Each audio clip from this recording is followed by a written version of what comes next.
What if the only spark left to save the world flickered inside a girl everyone called cursed? In the valley where dawn and dusk forgot their places, one stolen flame holds nature hostage, while a warlord's hunger threatens to swallow whole kingdoms. This is the tale of Io, the child of Eclipse, and her impossible journey to bring back the light, without losing her soul. Listen closely. The first beat of change sounds like a whisper in eternal twilight. The people of Umoja Valley once moved with the calm rhythm of sunrise and sunset. Now the sky stays caught between bruised purple and fading gold, as though someone pressed pause on the heavens. In that half-light, the wind has a nervous edge, and riverbeds crack like old pottery. Older villagers remember bright mornings, but memory is fragile. Fear steals it grain by grain. They blame distant kings, bad harvests, even jealous spirits, but deep down they know something sacred is missing. Legends whisper of a lone ember that once burned within the mighty Umoja tree. From that ember, the Firebird Nyosi rose, wings of living flame, eyes of molten sunrise, a heartbeat that kept the seasons turning.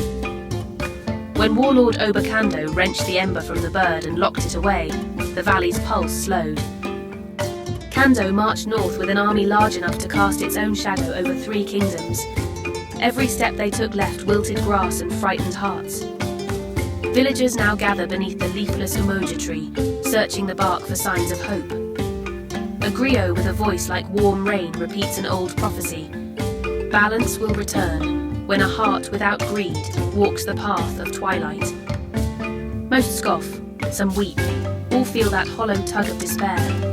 Somewhere far beyond the horizon, the stolen flame flickers inside an iron cage, longing to return. Yet in the village of Guarani, tucked against the southern ridge, a small candle of hope waits to be lit inside a skinny girl who talks little, listens much, and carries an eclipse in her eyes. And somewhere in the hush between heartbeats, destiny inhales, awaiting the spark that will set everything in motion.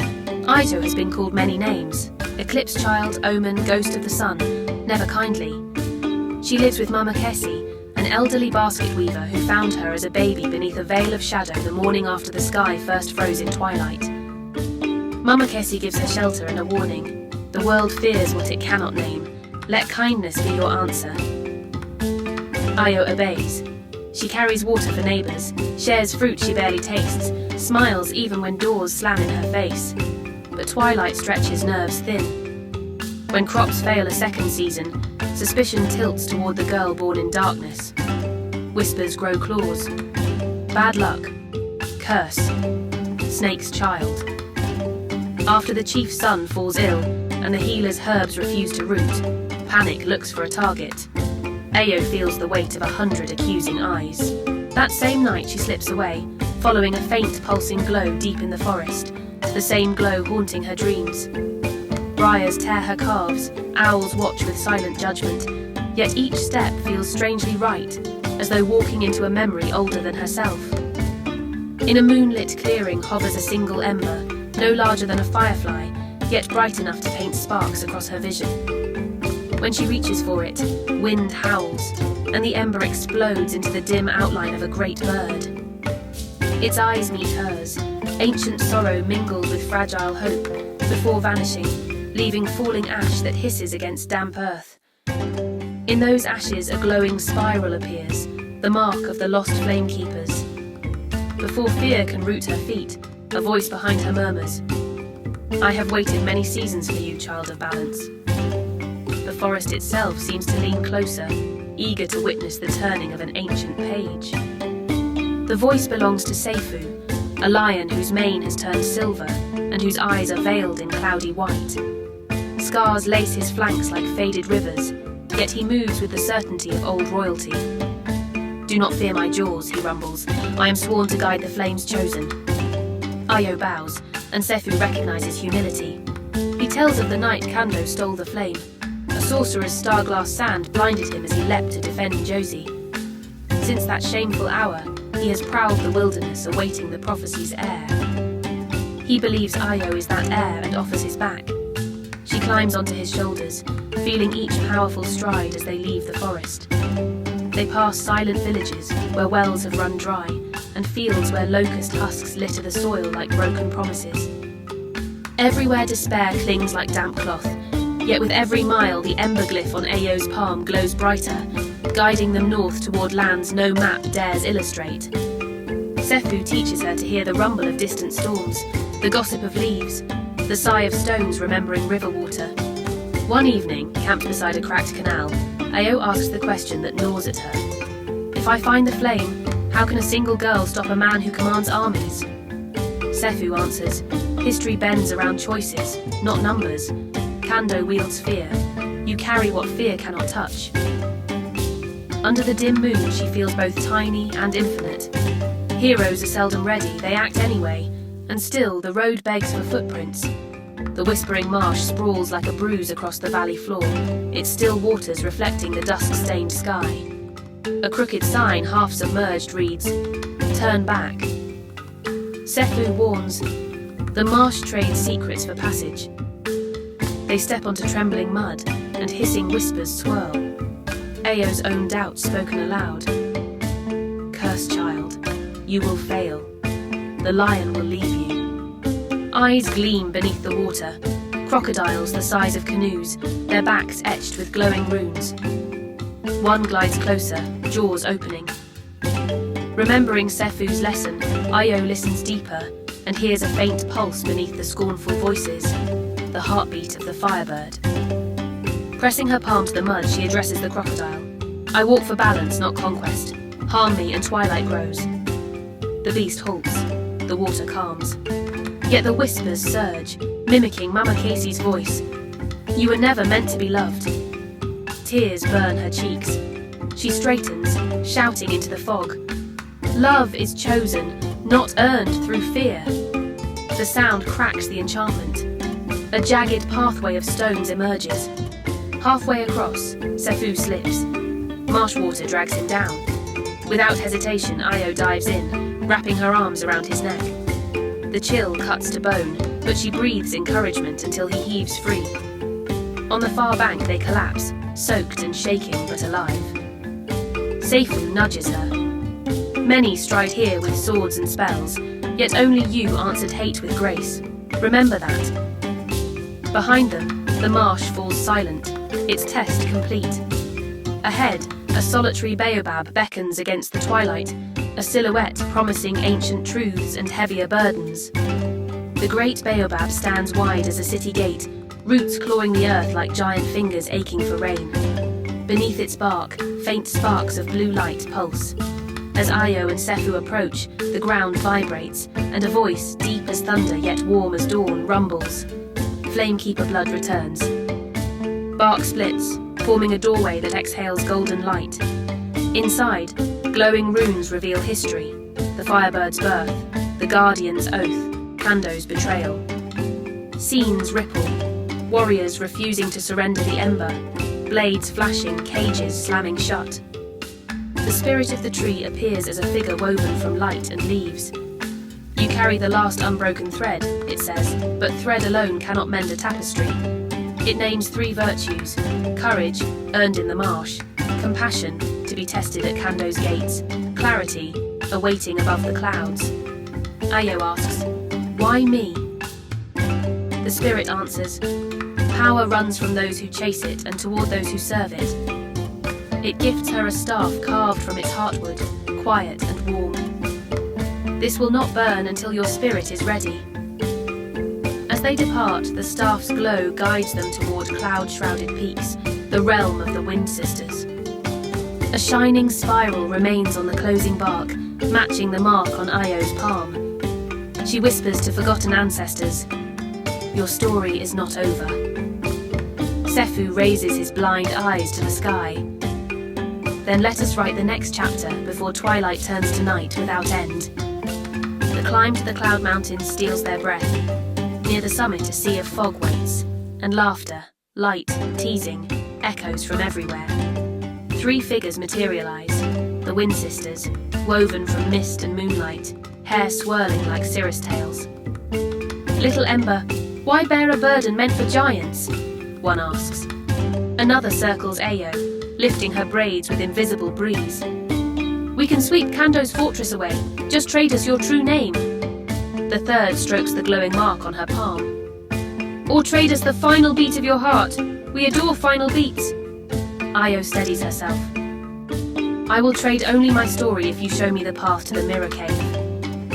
Intrigued, they settle on a ledge and listen as she speaks of loneliness sharper than any spear, of finding purpose in the very curse that marks her. Her words rise honest and unadorned. The wind goes still to hear them. Satisfied, the sisters reveal a hidden crevice. Not all enemies are outside you, they warn. Inside, quartz walls mirror more than skin. Happy memories appear, then dark reflections. Io wearing Kando's armor, eyes blazing greed. Fear tightens her chest, but the staff hums, reminding her of rivers waiting for dawn. My pain is not the point, balance is, she declares. Light from the staff shatters the false image, leaving behind a floating Firebird feather. It merges with the staff, igniting a ribbon of gentle flame. Outside, the Wind Sisters bow. Clarity earned, they chime. We will carry your victory song, if you live to sing it. Below, Kando's obsidian fortress glows like a coal, waiting. Twilight has never looked so close to dawn. Kando's fortress pierces the valley like a thorn of midnight. Walls of polished volcanic glass scrape the clouds, braziers cast red scars, and prisoners shuffle in chains toward mines where nothing grows. Io dims her staff's glow, slips from Sifu's back, and merges with a line of refugees petitioning the warlord. Hunger has reduced them to silent shadows. The throne hall looms cavernous, columns carved with scenes of conquest. From a black iron cage above the dais, the Firebird's heart flame pulses weakly. Kando sits beneath it, eyes glowing ember orange from years of parasitic power. When Io's turn arrives, she steps forward, hood low. Kando descends, moving with unsettling grace. Up close she sees cracks along his skin, where the stolen flame burns him from within. He seizes her wrist, exposing the spiral. Flamekeeper, he sneers. Sefu roars at the door, felling guards before arrows pin him. Kando offers her power if she kneels. She meets his gaze. If you truly held dawn, you wouldn't fear the night. He orders chains fastened and drags her to a balcony overlooking pits of molten rock. Look, he says, this is the cost of mercy. He expects surrender, but witnesses instead the quiet birth of resolve sharper than any blade. From her cell high in a spire, Io watches sparks drift from smokestacks, each ember a stolen heartbeat. Chains dig into her wrists, but her confiscated staff still glimmers faintly against a wall. Midnight brings Kando alone, dagger of Firebird bone in hand. He frees her chains but holds the blade to her throat, promising shared rule. Up close she sees a frightened man hiding behind grandeur. She steps toward the cage, the ember flutters. Kando's grin widens, victory tastes sweet. But she turns and whispers, I forgive you. Confusion shatters his mask. She touches the bars, the staff erupts in living fire. Feathers of light engulf the chamber, chains melt, and the Firebird bursts free, its song shaking the fortress. Kando screams as the stolen flame claws from his veins. He crumples hollow. Ao kneels beside him. Power borrowed through fear always returns home, she says, placing a gentle hand on his shoulder. Tears carve through soot on his cheeks. Guards flee, prisoners rise, and twilight brightens toward dawn.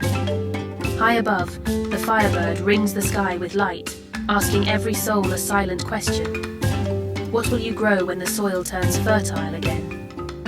The fortress collapses with a sigh, relieved to release centuries of pain. Stones crack, rearrange into black sand, and the wind carries them away. A sliver of sun climbs over distant hills, painting faces gold.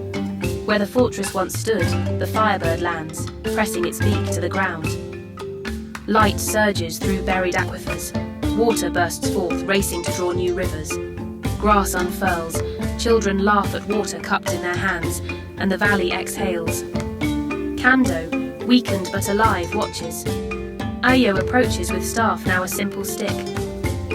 The world you burned still offers you dawn, she says. He kneels, not to her, but to life. Sefu, sight restored, regards him with curious mercy. Word spreads fast.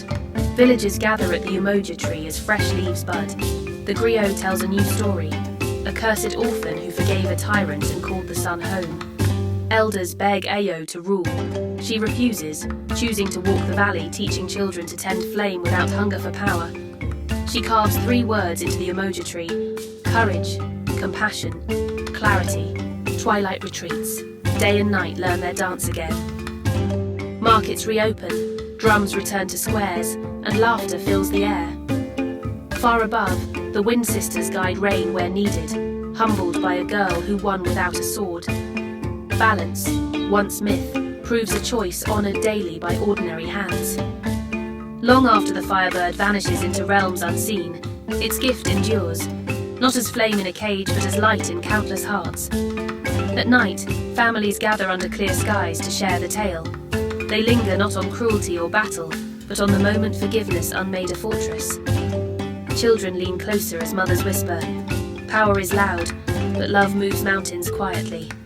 Ayo never seeks statues, yet small wooden carvings of a girl holding a feather appear above doorways. Travellers arrive, finding no armies, only farmers guiding oxen through reborn fields, teachers reciting proverbs beside clean irrigation ditches, and a silver-maned lion reclining beneath the umoja tree, while children braid flowers into his fur. Asked what miracle changed the world, Ayo replies, "I listened." She listened to doubt in the marsh, to truth in the cave, to hurt behind a tyrant's rage, and to a flame longing for home. Listening, people realize, is itself a form of courage. Seasons will still test the valley, balance is a promise renewed. Whenever anxiety thickens the air, villagers touch the carved words on the umoja tree. Courage prompts action, compassion shapes intent, clarity keeps course. Somewhere in those virtues the Firebird's melody remains, soft but steady, like a drumbeat under the earth. Thus, a land that once knew only twilight embraces full dawns and gentle nights. Each sunrise recalls a girl dismissed as an omen who chose to be a guardian. Each sunset reminds them that forgiving an enemy can free 2 cages, theirs and yours. The valley thrives not because darkness vanished, but because light was shared. In the end, that is the quiet thunder of true power, a flame that chooses to warm, not burn. Ayo's legend shows that the mightiest victories are often the quietest. A voice choosing calm over rage, a hand choosing to lift rather than strike. The Firebird's flame now lives in deeds, not cages, asking each of us, will we chase power or guard balance? Thank you for watching. If you enjoy the content, please like, share, comment and subscribe. God bless.